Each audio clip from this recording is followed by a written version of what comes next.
നമസ്കാരം. മലയാളി വാർത്തയിലേക്ക് സ്വാഗതം. ഒന്നാം പ്രതി ഭർത്താവ്.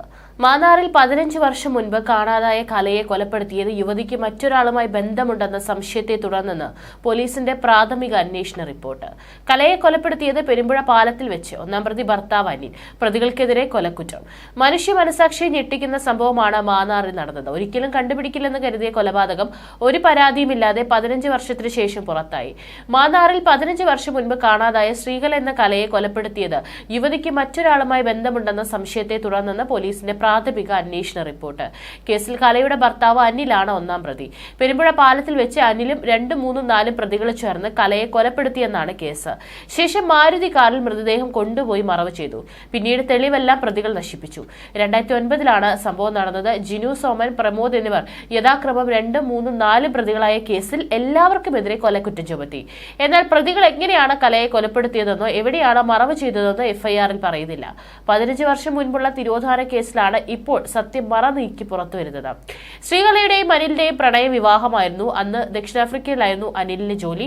ശ്രീകല അനിലിനെ പ്രണയിച്ച് വിവാഹം കഴിച്ചത് വീട്ടുകാർ എതിർത്തിരുന്നു. പിന്നീട് 2008, 2009 കാലത്താണ് ശ്രീകലയെ കാണാതായത്. അന്ന് ശ്രീകലയുടെ കുടുംബം പരാതിയൊന്നും നൽകിയിരുന്നില്ല. അതുകൊണ്ട് തന്നെ തിരോധാനം അന്വേഷിക്കപ്പെട്ടില്ല. വർഷങ്ങൾക്കിപ്പുറം ഒരു ഊമക്കത്തിലൂടെ പോലീസിന് ചില വിവരങ്ങൾ കിട്ടിയതോടെയാണ് അന്വേഷണത്തിൽ വഴിത്തിരിവുണ്ടായത്. അനിലിന്റെ സുഹൃത്തുക്കളെയും ബന്ധുക്കളെയും കസ്റ്റഡിയിലെടുത്ത പോലീസ് മൃതദേഹം കുഴിച്ചിട്ടെന്ന സംശയത്തിൽ മാന്നാറിലെ വീടിന്റെ സെപ്റ്റിക് ടാങ്ക് തുറന്ന് പരിശോധിച്ചു. മൃതദേഹത്തിന്റെ അവശിഷ്ടങ്ങളെന്ന് സംശയിക്കുന്ന തരത്തിലുള്ള ചില വസ്തുക്കൾ സെപ്റ്റിക് ടാങ്കിൽ നിന്നും കിട്ടി. ശാസ്ത്രീയ പരിശോധനകൾക്ക് ശേഷം മാത്രമേ കേസിൽ കൂടുതൽ കാര്യങ്ങൾ വ്യക്തമാവുകയുള്ളൂ എന്ന് പോലീസ് അറിയിച്ചു. സെപ്റ്റിക് ടാങ്കിൽ ഒരു യുവതിയുടെ മൃതദേഹം എന്ന വാർത്ത കാട്ടുതീ പോലെയാണ് ഇരമത്തൂർ ഗ്രാമത്തിൽ പടർന്നത്. ആ വാർത്ത ഞെട്ടലോടെയാണ് നാട് കേട്ടത്. സംഭവം അറിഞ്ഞത് വൻ ജനക്കൂട്ടമാണ് കണ്ണമ്പള്ളിയിൽ വീട്ടിലെത്തിയത്. ചെന്നിത്തല തൃപ്പൂണിത്തുറ പഞ്ചായത്ത് 2ാം വാർഡ് പരേതരായ ചെല്ലപ്പൻ ചന്ദ്രിക ദമ്പതികളുടെ മകളായ ശ്രീകലയുടെ തിരോധാനത്തിലെ ദുരൂഹതയാണ് ഒടുവിൽ മറനീക്കിയത്. 15 വർഷം മുൻപ് നടന്ന സംഭവത്തിന്റെ ചുരുളഴിഞ്ഞത് പോലീസിന് ലഭിച്ച ഒരു ഊമക്കത്തിന്റെ അടിസ്ഥാനത്തിൽ നടത്തിയ അന്വേഷണത്തിലാണ്. ശ്രീകലയുടെ ഭർത്താവായ അനിലാണ് കൊലപാതകത്തിന് പിന്നിലെന്നാണ് പോലീസ് കണ്ടെത്തൽ. നിലവിൽ ഇസ്രായേലിലാണ് അനിലുള്ളത്. കണ്ണമ്പള്ളിയിൽ അനിലും ശ്രീകലയും ഇഷ്ടത്തിലായിരുന്നു. എന്നാൽ ഇവരുടെ ബന്ധത്തെ അനിലിന്റെ വീട്ടുകാരും ബന്ധുക്കളും എതിർത്തിരുന്നു.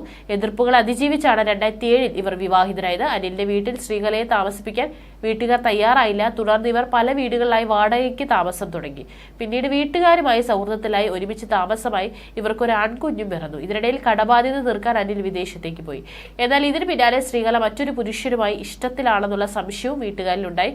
വിദേശത്ത് നിന്നെത്തിയ അനിൽ ഈ വിഷയത്തിൽ ശ്രീകലയുമായി വഴക്കിട്ടിരുന്നു എന്നും പറയപ്പെടുന്നുണ്ട്.